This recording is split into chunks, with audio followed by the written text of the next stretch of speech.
Today I'm going to take a look at this E-Flite Extra 300.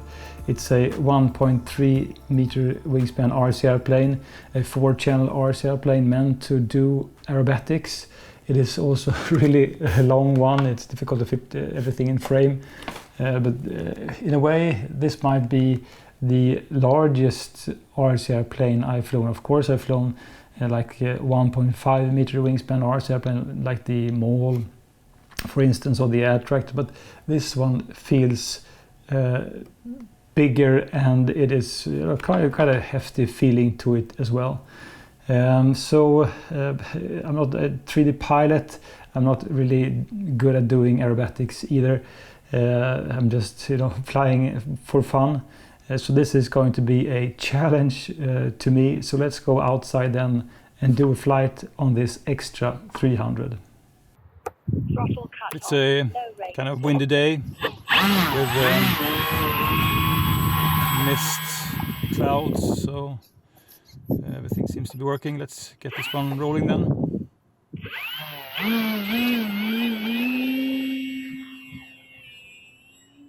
was a gentle takeoff, so let's start pushing this one.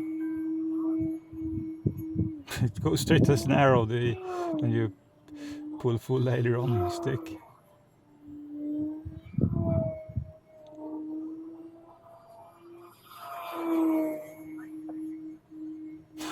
Really straight rolls. Time remaining 4 minutes.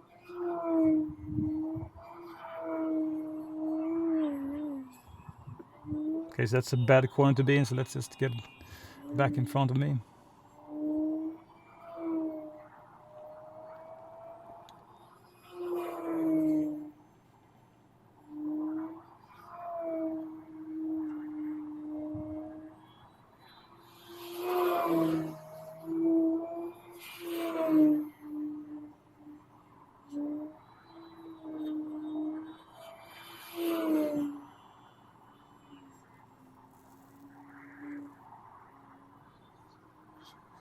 Okay, let's slow down for a minute or so.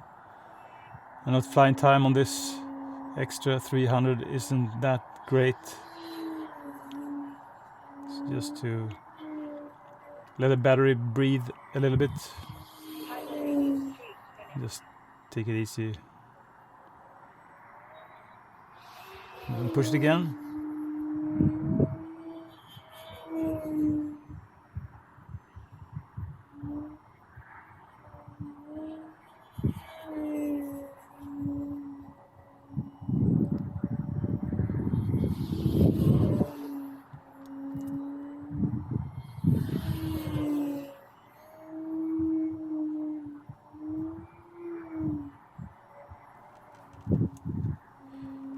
It is really agile, this Extra 300, and the engine has this kind of a mean sound to it, which honestly I'm not too fond of more than necessary noisy RC airplanes, but it's not too bad.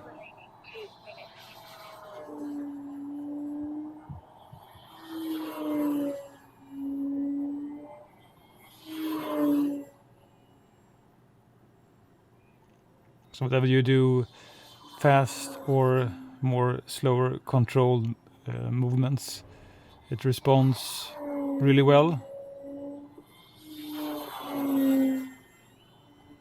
You don't need to push the throttle to go through the usual combination of loops and rolls and quick turns.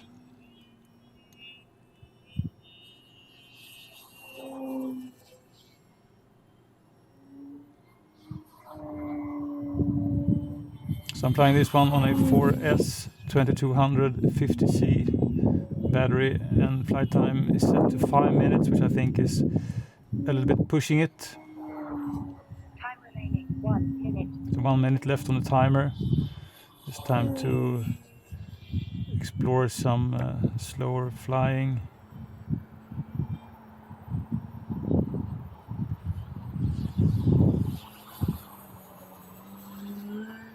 drop some altitude. So this plane doesn't feature any flaps.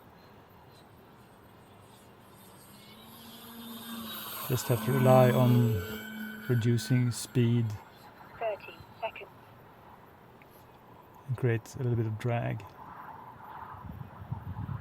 It's time to get this one down then. Just press down the nose and hopefully it will... Oh, no, take another turn. When you have the wrong angle, it's better just to make another attempt. So just press it down a little bit more. Okay, a little bit bouncy on landing, but I think it handles this kind of grass without any issues. It is a really agile RC airplane, this Extra 300. This E-Flite Extra 300, and it was more or less what I expected it to be. So I did tone down the rates very much, so I had like 60% rate and 45% expo, and then I could easily control it. So my advice, if you're new to this kind of RC airplane, I would say just tone right down the rates at first, because otherwise you will probably over control it and crash it. And this one did glide really nice, because the wings are so the wing area is so large, so it does glide without much throttle, and I didn't need to push the throttle to do things.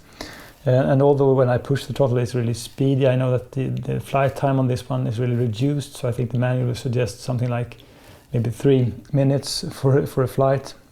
And 3 minutes to me is just too short. I want to enjoy my RC airplane like at least 5 minutes on every battery, so I took it easy. And it's not my style to really push an RC airplane all the time, and especially not in aerobatic. So I appreciate to fly slow and windsurf and just having a glide experience. So 5 minutes is okay if you take it easy now and then. This RC airplane did also take off on grass really well. I had no problems with no nose over tendency, and the landing was just super nice. It was actually one of the most easier RC airplanes to land, because it glides so well. And I think that when you have this kind of long tail, it doesn't become too unsteady on the landing approach.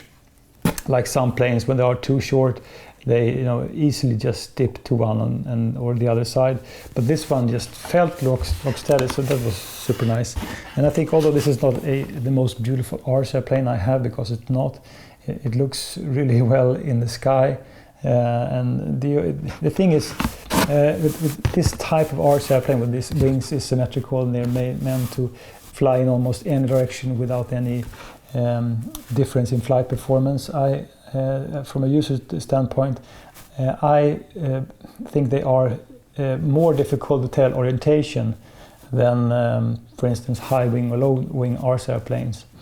And I certainly did lose orientation on some of my flights, on the first round of flights I did, where I just had to kick in safe to be sure that I was in the right direction.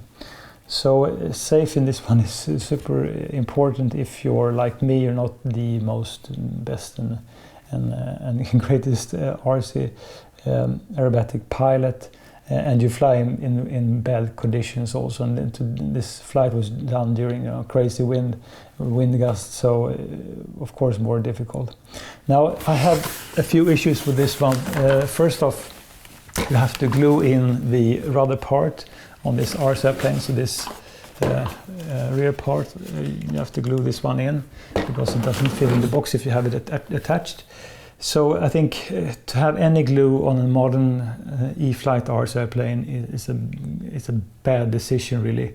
So they could have made this one maybe just a tiny little bit smaller to fit in the box, I don't know. So I just hate having to glue parts. And I also had a problem with the